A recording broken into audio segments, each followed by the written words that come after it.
네, 안녕하세요. 김우겸입니다. 저희가 김건희 씨의 무속을 취재하던 도중에 김건희 씨의 사주와 점을 여러 차례 봐줬다는 한 무속인을 알게 됐습니다.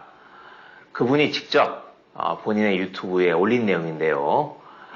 김건희 씨를 점 봐주고 그와 나눴다는 이야기들을 영상으로 올렸습니다. 저희가 그걸 보고 궁금한 점이 많아서 저희 방 식구 두 사람이 직접 찾아가서 그 무속인을 인터뷰했습니다. 우선 이분의 증언이 신빙성이 있는지부터 체크를 했습니다. 김건희 씨의 이력과 당시 정황 등을 대조해 봤을 때 언론 보도만으로는 알 수 없는 세세한 부분들을 이분이 알고 있었습니다. 무엇보다도 유튜브에서 본인의 얼굴을 드러내고 직접 말한 내용들이라서 더 믿을만했습니다. 이분에 따르면 김건희 씨하고 오래 통화를 하면서 점을 봐줬다고 하는데 그 기간이 2009년에서 2010년 무렵입니다. 둘이 어떻게 연결이 됐느냐? 이른바 060 서비스라고 하죠. 신점, 사주, 전화 연결 서비스. 그 060 서비스에 이분의 전화번호가 등록되어 있었는데 그 전화번호로 김건희 씨가 이 무속인에게 전화를 걸면서 두 사람의 대화가 시작됐습니다. 처음에는 ARS를 이용해서 통화를 하다가 마음에 든다면서 김건희 씨가 이 무속인이 마음에 든다면서 무속인의 개인 번호를 알려달라고 했답니다. 그 다음부터는 두 사람이 수시로 휴대전화로 자주 상담을 하고 점을 봤습니다. 이쪽 업계를 상당히 잘 아는 거죠. 그렇지 않고서야 직접 개인 번호 알려달라 이렇게 들이대는 경우는 거의 없다는 게 이 무속인의 설명입니다. 이 무속인과 김건희 씨는 이렇게 개인 번호를 주고받고 나서 약 2년간 한 달에 몇 차례씩 전화 통화를 하게 됩니다. 무속인은 휴대폰에 김건희 씨를 미스 사이공으로 저장해 두었다고 합니다. 왜냐? 김건희 씨가 내가 미스 사이공 뮤지컬을 준비 중이다. 우리 집에 놀러 오라. 이렇게 말을 자주 했기 때문입니다. 영상 한번 직접 들어보시죠. 기억을 하기 좋게 미스 사이공이라고 기억을 했던 거지. 왜 미스 사이공이냐? 그 미스 사이공 뮤지컬이 있어요. 근데 그 뮤지컬을 우리나라에서 주최를 하게끔 이렇게 이 여자가 이 김건희 씨가 거래를 어떻게 했겠지? 계약을 했겠지? 그래갖고 그거를 해서 이제 우리나라에서 공연을 하게 됐어요. 그때 당시에. 그래서 그때 내가 알은 거야. 그래서 나보고 미스 사이공 혹시 뮤지컬 아냐고 몇 번 나한테 물어봤거든. 그래서 내가 그걸 자기가 했다고 하더라고. 그래서 내가 알게 된 거야. 그래가지고 자기 좀 큰 개가 있다고 놀러를 자주 오라고 했는데 내가 그때 하여튼 바쁘고 나도 방송 출연 때문에 바쁘고 이래갖고 못 갔는데. 네, 어떠셨습니까? 의원실에서 확인한 결과 이 코바나 컨텐츠는 2010년 미스 사이공 뮤지컬을 주최했습니다. 실제로 무속인이 김건희와 연락했다는 2010년과 그 시점이 일치합니다. 그분이 유튜브에서 소개한 내용, 그리고 거기에 더해서 저희 방 식구들이 직접 인터뷰한 내용, 그 두 가지 가운데 몇 가지 의미 있는 이야기를 소개해 드리겠습니다. 첫 번째입니다. 이 무속인은 김건희 씨가 다른 사람들, 다른 손님들과는 좀 달랐다고 기억을 하고 있습니다. 김건희 씨가 내가 영적인 끼가 있다. 다른 무당들은 이 김건희 씨죠. 김건희 씨의 사주를 보면 앞이 안 보인다. 웬만한 무당은 내 사주를 못 본다. 이런 말을 입버릇처럼 했다고 증언을 하고 있습니다. 어디서 많이 듣던 이야기 아닌가요? 그렇습니다. 서울의 소리 이명수 기자가 통화한 내용에서 나오는 것과 비슷한 내용입니다. 김건희 씨는 10년 전에도 이런 이야기를 전보면서 했다는 건데 10년 뒤에도 서울의 소리와 통화한 내용에서도 이야기가 나옵니다. 한번 서울의 소리 통화한 내용 잠시 들어보겠습니다. 근데 세간에 뭐 내가 막 무당 많이 만난다고 막 이렇게 돼 있잖아요. 네. 전혀 아니고 저는 무당은 원래 싫어해요.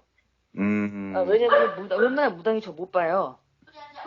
제가 더 잘 봐요. 누님 사주는 못 본다? 제가 더 잘 네. 봐요. 저 웬만한 무당 제가 봐줘요. 아, 그리고 그래요? 저는 그건, 예. 네, 어떠셨습니까? 김건희 씨는 여러 차례 새벽마다 전화를 걸어와서 회사 경영 상황을 이야기하기도 했습니다. 본인의 사주가 아니라 코바나 컨텐츠의 직원들 사주를 주로 물었다고 합니다. 그래서 무속인이 오히려 이 사람 뭐지? 하며 신기하게 생각했다고 합니다. 이분이 저희 직원을 만나서 저희 방 식구들을 만나서 한 이야기가 이겁니다. 사람들이 사주를 보러 오면 다 자기가 되겠냐 안 되겠냐 이런 걸 물어보는데 김건희는 그렇지 않았어요. 남의 것만 보는 거야. 이분이 한 말입니다. 또 이분이 직접 유튜브에서 한 이야기 한번 들어보시죠.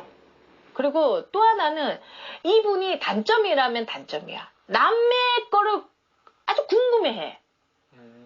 그래서 내가 점을 볼 때 자기 거보다 남의 것을 더 많이 나한테 물어봤던 기억이 있어. 그걸 사업에 좀 응용을 하신 거예요? 사업. 그렇지. 왜 자꾸 김범수 아나운서 거를 물어봅니까? 물어봤다고 내가. 그랬더니 사실은 이 회사를 알리려면 정말 유명한 인사가 필요했던 거예요. 그 스펙도 필요했고 학력도 필요했고 영어도 됐어야 됐고 얼굴도 알려진 사람이어야 됐대요. 그때 당시에 이분이 나한테 그렇게 얘기를 했어. 그래서 김범수 아나운서를 영업이사인가 뭐 할 때가 이사로 안 찼어요. 말 그대로 흔히 하는 말로 바지 사장이야. 바지 사장. 홍보가 좀 대외적인. 근데 그게 안 된 거야. 안 돼가지고 김건희 씨가 무지하게 스트레스를 받았어요. 영업이 안 된다고. 그래서 나한테 전화를 그것 때문에 많이 했다고, 통화를. 근데 그때 김건희 씨가 나한테 뭐라고 했냐면 대표이사, 그 영업이사, 얼굴 마담인 거죠. 속된 말로 얼굴 간판인데, 그래가지고 이제 비싼 월급을 주고 안 찼는데 영업이 잘 안 된 거야. 회사 운영이 잘 안 됐던 거야. 그때 당시에는. 그래서 김건희 씨가 엄청 많이 스트레스를 받아 했고. 네, 들으셨다시피 김범수 아나운서에 대한 이야기를 많이 합니다. 실제로 김범수 아나운서는 코바나 컨텐츠의 이사 부사장으로 영입이 됐습니다. 그런데 김범수 아나운서에 대해서 김건희 씨가 뽑아놨는데 영업력은 없고 월급만 축내는 것 같다. 뭐 이런 이야기를 합니다. 그래서 스트레스를 받았고 무속인에게 김범수 아나운서에 대해 많은 걸 물어봤다고 합니다. 1시간 통화하면 뭐 한 40분 정도는 이 김범수 아나운서 관련 이야기를 할 때도 있었다고 합니다. 여기에 그치지 않습니다. 김범수 아나운서 외에도 코바나 컨텐츠 직원들 개개인에 대해서도 자주 상담했다고 하는데 그게 실제적으로 이 일을 한 걸 가지고 상담을 하는 게 아니고 이 직원들의 생년월일, 사주를 가지고 상담을 한 겁니다. 회사 대표가 직원들의 생년월일, 태어난 시간 이런 걸 가져와서 그걸 가지고 와서 직원들의 업무 역량 또 회사 문제를 상의를 했다. 조언을 구했다. 참 이런 경우 듣도 보도 못한 일입니다. 아주 예전에 삼성 이병철 회장이 돌아가신 이병철 회장이 신입사원 채용할 때 관상쟁이를 이렇게 옆에 앉혀놓고 같이 면접을 봤다는 이야기는 들어봤습니다. 하지만 이미 채용을 해서 같이 일하는 직원들의 사주를 보고 상담을 한다? 아니 그러면 이미 뽑아놓았는데 사주가 안 좋으면 직원들을 해고할 건가요? 또 자기가 직접 눈으로 봤을 텐데도 사주로 직원들의 업무 역량을 판단하는 겁니까? 아니 사주가 안 좋으면 뭐 굿이라도 해서 업무 능력을 향상시키겠다는 건가요? 참으로 참 기이한 일입니다. 만일 윤석열 후보가 당선이 돼서 김건희 씨가 청와대 안주인이 된다면 장관, 차관, 또 청와대 수석 비서관 뽑을 때도 사주관상을 볼 것 같습니다. 실제로 김건희 씨의 박사 논문이 사주, 궁합, 관상 아니었습니까? 네. 두 번째입니다. 여기에 그치지 않습니다. 이 무속인과 여러 차례 통화를 하면서 친밀해진 뒤에 김건희 씨는 윤석열의 사주를 알려줍니다. 윤석열의 이름까지 정확히 말해줘서 이 무속인은 기억을 하고 있다고 합니다. 김건희 씨가 물어본 게 이런 겁니다. 남자친구가 검사인데 그 당시에 지방에 있으니까요. 서울로 갈 것 같냐? 서울로 근무지를 옮길 것 같냐? 또 총장까지, 검찰총장까지 될 것 같냐? 이런 것들을 물었다고 합니다. 나는 이 사람이 별론데 엄마가 윤석열을 좋아한다. 이런 것도 물어봤고요. 이게 중요한데 어디까지 올라가겠냐? 총장까지는 되겠느냐? 그 정도는 올라가야 내가 사업을 하는데 도움이 된다. 스펙이 필요하다. 이렇게 상담을 했다고 합니다. 한번 직접 들어보시겠습니다. 자기는 검사만인 사람이랑은 결혼 생각은 없다고 그랬어. 그러니까 나 충격이야. 검사만 돼도, 변호사만 돼도 신랑 후보가라는 좋잖아. 그치. 근데 나보고 그랬어. 그때나 정확하게 얘기했어. 자기는 사업을 위해서 스펙이 필요하다. 그래서 검찰총장까지 올라가야 정도가 돼야 내가 결혼 생각이 있다고 얘기를 했어. 왜 그러냐고 내가 물어보니 그 정도까지 올라가야 자기 사업하는 데 있어서 이 스펙들이 좀 필요하고 인물이 필요하고 사업이 클 수 있다. 네, 어떠셨습니까? 결혼 전에 남자친구가 검사다. 어디까지 가겠냐? 이 정도는 올라가야 뭐 내 사업에 병풍이 되겠다. 도움이 되겠다. 이런 말을 물어봤다는 말은 정말 예사롭게 들리지 않습니다. 결혼도 자신의 사업상 필요에 따라서 성공을 위해서 그 성공하느냐 못하느냐 그 여부로 판단한 거 아니겠습니까? 검찰총장까지는 올라가야 사업하는 데 도움이 된다고 말한 겁니다. 그런 남편을 진짜로 대통령으로 만들게 되면 김건희 씨는 과연 어떤 도움을 받으려고 할지 섬뜩하게 느껴집니다. 이미 서울의 소리, 열린공감TV 등을 두고서 내가 정권을 잡으면 무사하지 못할 것이다. 이런 녹취록의 경고가 있었는데 그게 현실이 충분히 될 수 있다라는 생각이 듭니다. 다음 세 번째입니다. 저희 방 식구들이 이 무속인을 만나서 인터뷰를 하면서 이런 말도 들었습니다. 한번 읽어드리겠습니다. 내가 아무리 무당이지만 내가 점을 보고 맞추긴 하지만 회의감이 든다. 이런 정도 나올 정도면 김건희 씨는 무당인 내가 보기에도 사주에 거의 반 미쳐서 거기에 혼을 다 부어버린 거다. 네, 이렇게 말을 했습니다.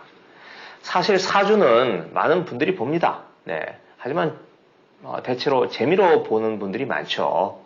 뭐 신년 운세를 보기도 하고 용하다는 사주집에 가서 여러 상담을 하기도 합니다. 하지만 사주를 업으로 삼는 무속인조차 그 직업 윤리적인 측면에서 봤을 때 김건희 씨에 대해서 회의감이 든다. 이렇게 평가한 것은 우리 국민들이 새겨 담아야 한다고 생각합니다. 무속인조차 그 의도가 의심스러워서 점점 멀리하게 됐다. 이렇게도 말을 했는데 그 말에 더 방점을 찍고 싶습니다.